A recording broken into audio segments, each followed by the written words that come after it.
Welcome to Our College Your Voices. I'm your host, Kara Monroe.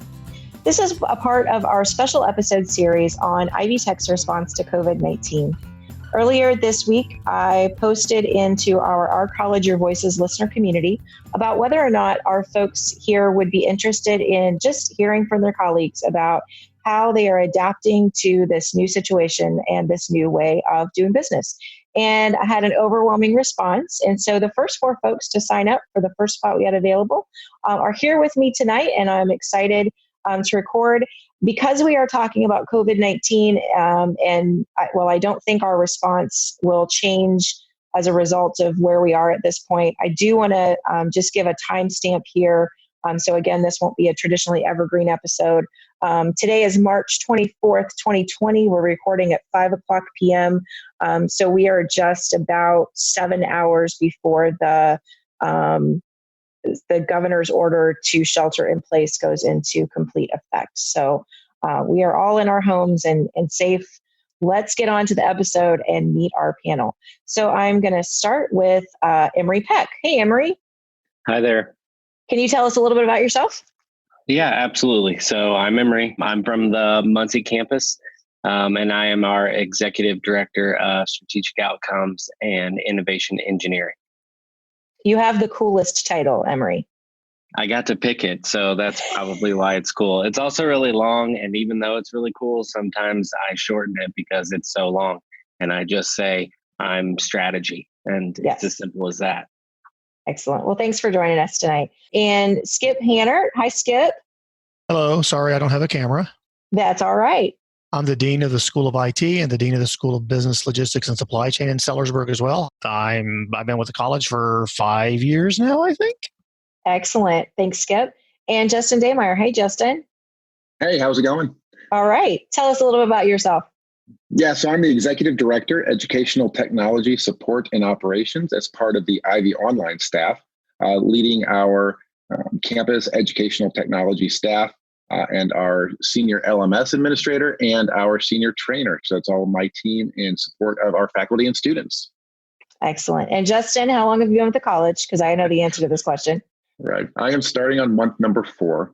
Yeah. It's not always like this, by the way. So just stay with us. We'll give you a traditional semester at some point. Can we blame him for this? Can we? No, we cannot blame him for this.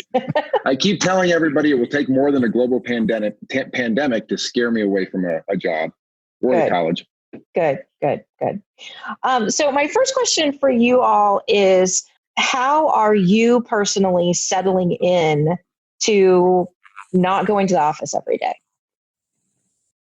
For me, on the teaching side, and I know not all the deans teach a heavy load, I'm pretty okay on the teaching side, I think, just because I spent a lot of time adjuncting at other schools before I came to Ivy Tech and doing a lot of online education. So, the big thing for me as a dean overseeing chairs and faculty, and also for myself, is making sure people aren't treating our courses as, it's just the online course, because it's not just the online course. It's a distance ed version of a face-to-face course, and there is a difference there. So a lot of the time so far in this new normal that we have has been trying to make sure that we recognize those facts and herd all the cats in that appropriate direction. From an administrative perspective, we just have to organize our time effectively. It's easy to get sidetracked at home, or maybe you don't get sidetracked when you're not at home. Or you fall down the steps and break your hand, something. Yeah, Skip, do you mind sharing with folks a little bit more about the story of what happened to you last night? Well, I was, because of the virus, I'm sleeping in the basement right now, and I was heading down to the basement last night, and I still don't know to this minute if I tripped over the blanket I was carrying or I just missed a step or what, but I ended up falling down the basement stairs and catching at the railing and torquing my hand a few times, and it hurt. Didn't sleep much, got up this morning. I am not going to an emergency room and sitting in a room with a bunch of sick people. It hurt enough, I finally did, and then turned out I broke my hand, and I spent most of the day getting shuttled between various urgent care and emergency centers and hand doctors, and we're going to have to put a pin in that, and oh my God, no, you're not now. I have a picture of my hand all wrapped up, and I laugh because it happened, something similar happened to me about 25 years ago, where I went down the steps, but I went into a wall at the bottom of the steps. And so then the jokes were all about, what's the other guy look like? Ha, ha, ha. So now it's more an immediate reaction of, boy, you're stupid. Well, we're glad you're okay, and we're glad you were able to join us tonight. So let's continue on around with that same question. So how are you settling in, Justin or Emery? I think go ahead, Justin. Settling in for me has been really strange because prior to coming to Ivy Tech, I worked in the K-12 space. And so working from home was never an option for me. And both being a technology director in a K-12 school and then also a teacher before that, this is a weird concept for me. Working from home just doesn't happen. So I think trying to find some kind of time management, I will say that the commute is short, so that's very nice. But the time management aspect is different. And then making sure that there's breaks that we can take. I think the tendency is just to sit in the chair all day and go from the time you wake up until the time you go to sleep. And it's very, very difficult to find those opportunities to go do something else other than work. And so I think that's been my biggest challenge. And from folks on my team, I think they've reiterated that same thing because a lot of the team members, they work on campuses, so they don't work from home either. So that's been a really big adjustment for us. I think one of the things that you have to accept is that interruptions are going to happen at home. They happen at the office. You get up to go to the bathroom, and that's the only thing you intended to do. And then you're stopped by 9 other things that you never expected. So you have to just accept those interruptions. And I think one of the other things that's important to do is to, even though the schedules are completely different, to try and stay as close to your schedule as possible. A lot of people's day starts when they leave their house, and that marks how they start their day. So you need something in its place, a placeholder for that. My day has started. I was reading about a bunch of different things to try and help my own team and just give some general tips. And, they suggested that you have some kind of startup sequence and a shutdown sequence, even if that's as simple as making the bed, or, we were joking about not taking a shower, but, still take a shower. You may not have to get dressed the same way, but still get dressed and get started for the day. And then I've made it so my commute's 40 minutes. So instead of just having no commute, I go on a 40-minute walk with the dog in the morning and listen to a podcast the same way I would have if I had drove to the office. So occupying that time in the same but a different way has really helped my time management at home. I think that's all a really good idea. I posted on Facebook last night that I did about 10 hours of straight Zoom yesterday and no break. I never got up. So this morning I made myself get up, and Emery, I did the same thing. I biked to work yesterday on my exercise bike so that I could make sure that I got a little exercise, listened to podcasts, got my day started, and then hopefully I did have a better start to the day today. So the second question I had builds on some of the things we've already started to talk about, which is our teams and our coworkers. While I'm seeing a lot of people's faces via Zoom, it's not quite the same. So how are you staying connected to your coworkers and your teams? Well, we use a lot of Teams.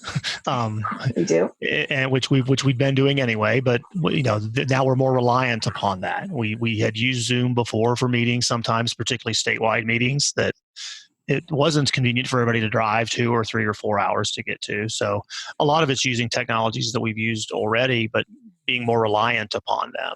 And maybe you catch the flaws in them a little bit more, but it's still, as Lene said earlier, it's not the same. You're still not with the person.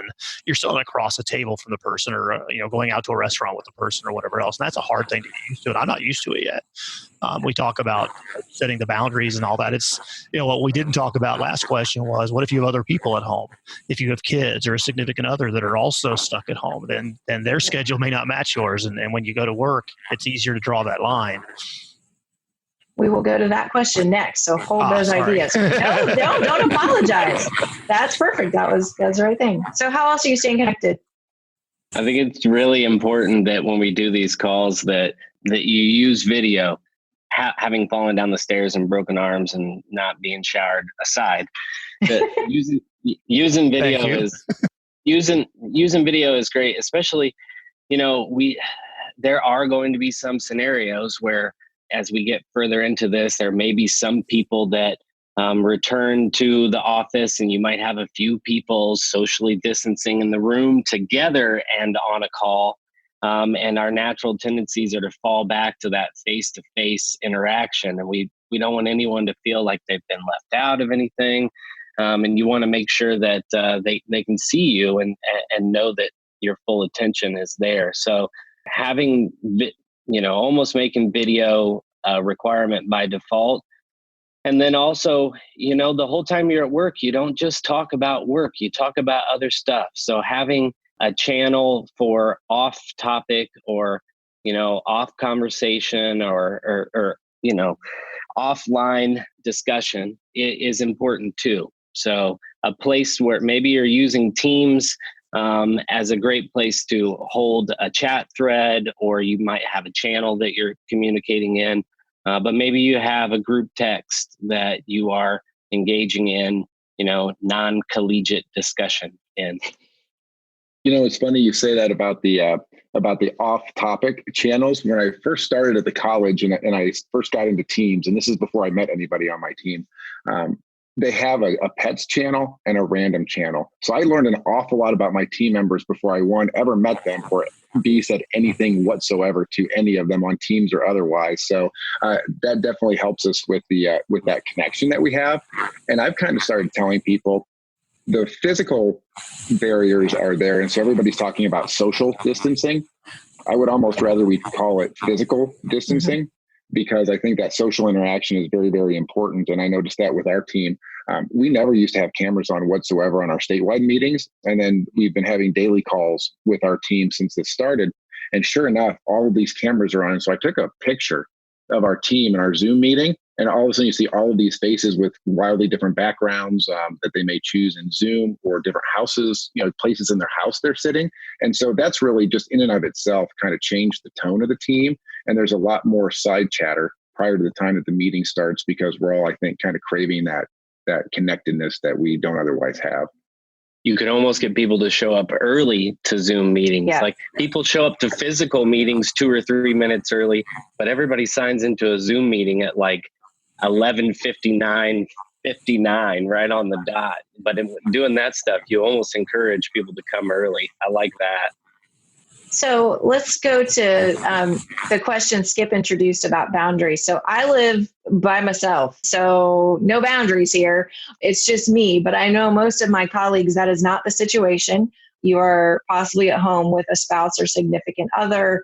Many of you have children that you're caring for, and you are also now partnering in their education, as all of our K-12 schools have gone virtual or e-learning or some form of delivered instruction now through at least May 1st. How are you doing that? And I won't ask you to tell any stories on your partners or things like that, but how's that working for you? This is a really good opportunity to thank my wife, because my wife and my kids have managed to leave me almost completely alone. She's a second grade teacher, and so she's got the e-learning taken care of. And it's really amazing that she's doing her e-lessons for her students. And then also, we've got a kindergartner and a fourth grader, and kind of helping manage them through, because I've had a very long series of Zoom calls the last couple of days and just haven't been kind of part of that at this point.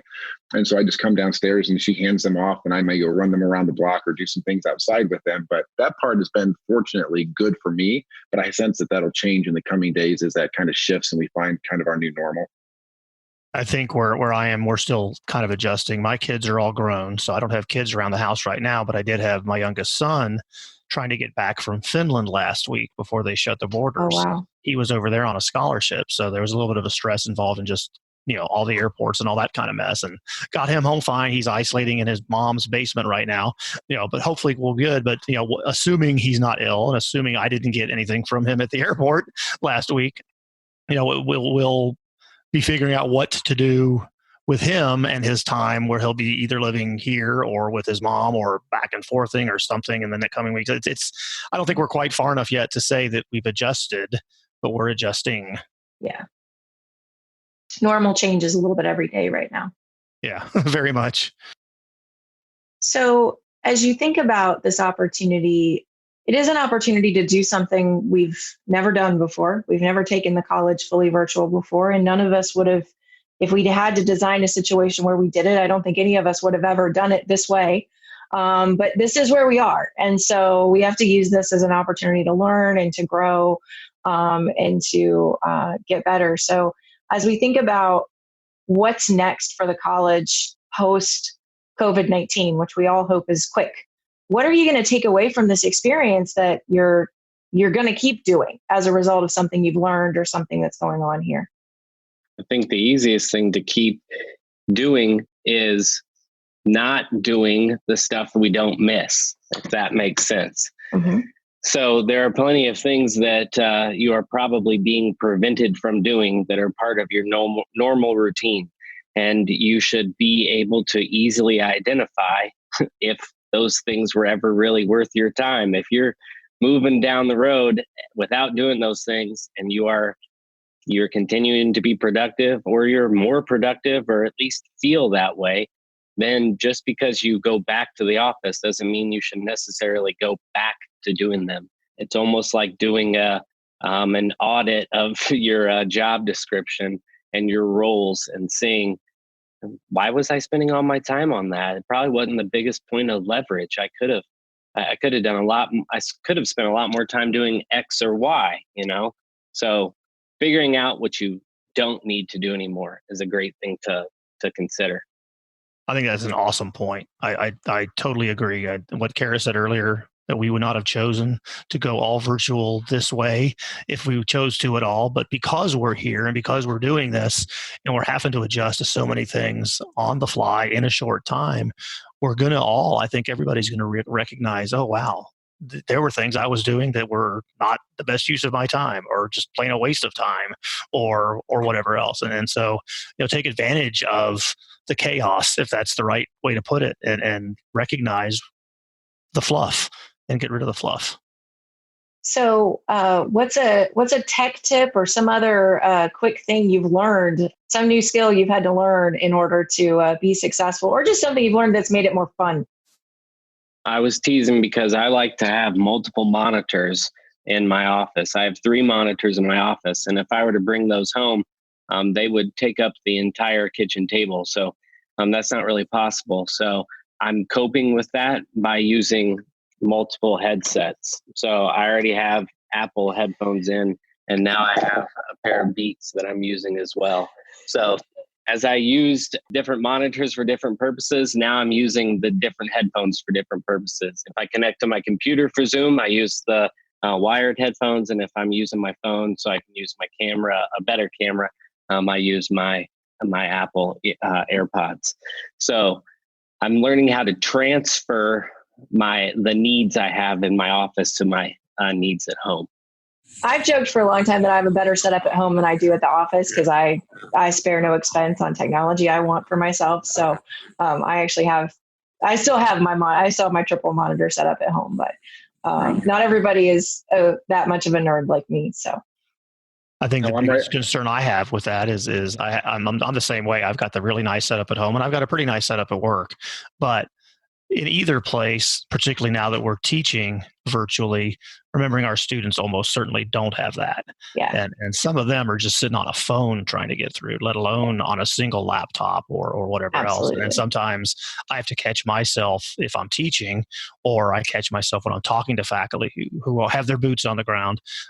Hey, you can't, it's not as simple as just move that to the side in this case, because your students can't do that. Or it's not as simple as, and this will be the screen that I share, and this is the screen I have all my private stuff on. They don't have that luxury.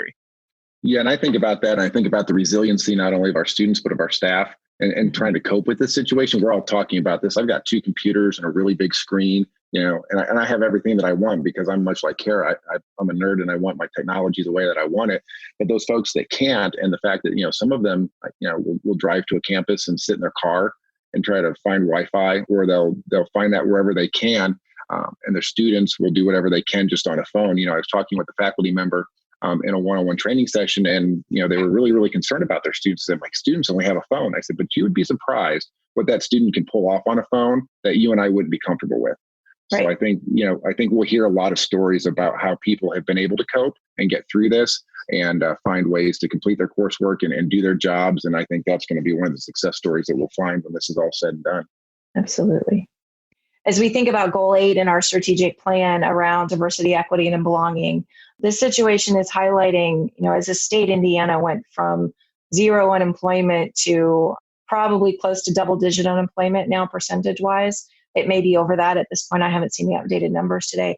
I mean, literally overnight, the number keeps going up daily. And so our students are the ones most impacted by that kind of a change and by that kind of a challenge. So it's an incredible challenge. I was on a call just a few minutes ago talking about getting some Bluetooth keyboards for students to attach to their phones so that they could maybe type those papers on their phones, but at least type them on a full-size keyboard. Still not ideal, but it's better than trying to do it on, I can't imagine trying to type a 5-page paper with my thumbs, but our students will do it because they're resilient and they've got a lot of grit. So really respect that. Other things you guys want to share with our community as we wrap up the episode tonight? All right. Well, go ahead, Justin, go for it. Yeah, no, I think I'm just really, really impressed. One, I've been impressed with everybody that I've worked with at Ivy Tech just since I've been here. But I think through this, I've seen this enormous desire to serve students, which is partly why I think I joined the team. And so just how nimble everybody's been in their response to all of this and the willingness to just toss out everything that we've done or has been done before to try to cope with this. And so I think that speaks volumes to what we're capable of doing and what can be done through this situation or even others. So, we don't have to worry about, excuses or thoughts of, oh, well, should we do this? I think it shows that we can be very responsive to our students' needs very, very quickly. And so that gives me a lot of hope for where we're able to go post-COVID-19. Absolutely. I keep saying in all the emails I send out and all the posts and things that we're going to get through this because we're going to get through it together.